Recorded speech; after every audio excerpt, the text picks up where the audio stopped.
കുരുക്ഷേത്ര യുദ്ധം ആരംഭിക്കാൻ പോകുന്നു. കൗരവപക്ഷവും പാണ്ഡവപക്ഷവും മുഖത്തോട് മുഖം യുദ്ധത്തിനായി തയ്യാറായി. അപ്പോഴാണ് മുന്നിൽ നിൽക്കുന്നവർ തന്റെ ബന്ധുക്കളും ഗുരുക്കന്മാരുമാണല്ലോ എന്ന ചിന്ത അർജുനനെ തളർത്തുന്നത്. തളർന്ന ആ ധീരയോദ്ധാവ് അമ്പും വില്ലും താഴെയിട്ട് നിശ്ചലനായി നിൽക്കുന്നു. ഇത് കണ്ട ശ്രീകൃഷ്ണൻ ഭഗവാൻ അർജുനനെ ഉയർത്തെഴുന്നേൽപ്പിക്കാനായിട്ടാണ് ലോകതത്വമായ ഗീത പറയുന്നത്. ഓം ധൃതരാഷ്ട്ര ഉവാച ധർമ്മക്ഷേത്രേ കുരുക്ഷേത്രേ സമവേദായുത്സവ മാമക പാണ്ഡവൈ ചൈവ കിമാ കുർവത സഞ്ജയ. അന്ധനായ ധൃതരാഷ്ട്രർക്ക് യുദ്ധഭൂമിയിലെ കാര്യങ്ങൾ അറിയാനായിട്ട് സഞ്ജയൻ എന്ന ഒരാളെ താൽക്കാലികമായി ജ്ഞാനക്കണ്ണ് നൽകി വ്യാസഭഗവാൻ നിർത്തുന്നുണ്ട്.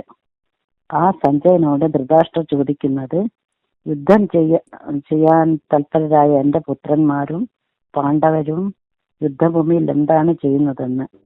അദ്ദേഹത്തിന്റെ സ്വാർത്ഥത അവിടെ തെളിയുന്നുണ്ട്. സഞ്ജയ ഉവാച ദൃഷ്ട്വാതു പാണ്ഡവാനീയം വ്യൂഢം ദുര്യോധനസ്തഥ ആചാര്യമുപസംഗമ്യ രാജവചന ബ്രവീൽ.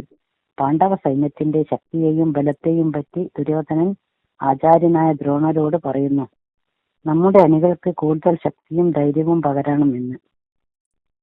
പശ്യത്യാം പാണ്ഡുപുത്രാണാം ആചാര്യ മഹതീം ചമോം വ്യൂഢം ദ്രുപദപുത്രേണേ തവ ശിഷ്യേണ ധീമത. ആചാര്യനായ ദ്രോണരോട് ദുര്യോധനൻ പറയുന്നത്, അങ്ങയുടെ ശത്രുവായിരുന്ന ദ്രുപദൻ തന്റെ പുത്രനെ അവിടുന്ന് ശിഷ്യനാക്കി എടുത്തപ്പോൾ ആ വിശിഷ്ടനായ ദ്രുപദ രാജകുമാരൻ തന്നെയാണ് നമുക്ക് എതിരായിട്ട് യുദ്ധത്തിന് നിൽക്കുന്നത്. ഇപ്പോൾ ശിഷ്യനേക്കാൾ ഗുരുവിന്റെ ജ്ഞാനം ഉയർന്നതാണ്. എന്നാലും ശിഷ്യന്റെ ബുദ്ധിയെയും മോശമല്ല എന്ന് ദുര്യോധനൻ ആചാര്യനെ ഓർമ്മിപ്പിക്കുന്നു. അത്ര ശൂര മഹേശ്വസ്വ ഭീമാർജുന സമായുധി യുധാനോ വിരാടശ്ച ദ്രുപദശ്ച മഹാരഥാഃ ദൃഷ്ടകേതുച്ഛേകിതാന കാശിരാജശ്ച വീര്യവാൻ പുരുജിൽ കുന്തിഭോജശ്ച ശൈബശ്ച നരപുംഗവ യുധാശ്ച വിക്രാന്ത ഉദമജശ്ച വീര്യവാൻ സുഭദ്രോ ദ്രുപദേയച്ഛ സർവ ഏവ മഹാരഥ. ദുര്യോധനൻ പാണ്ഡവ സൈന്യത്തിലെ മറ്റ് വീരവേശികളുടെ നാമത്തെ പറഞ്ഞു ആചാര്യനെ ഓർമ്മിപ്പിക്കുന്നു. വീരനായ ഭീമനും അർജുനനും അവർക്ക് തുല്യരായ മറ്റ് ശൂരന്മാരും അവിടെ നിലയുറപ്പിച്ചിട്ടുണ്ട്.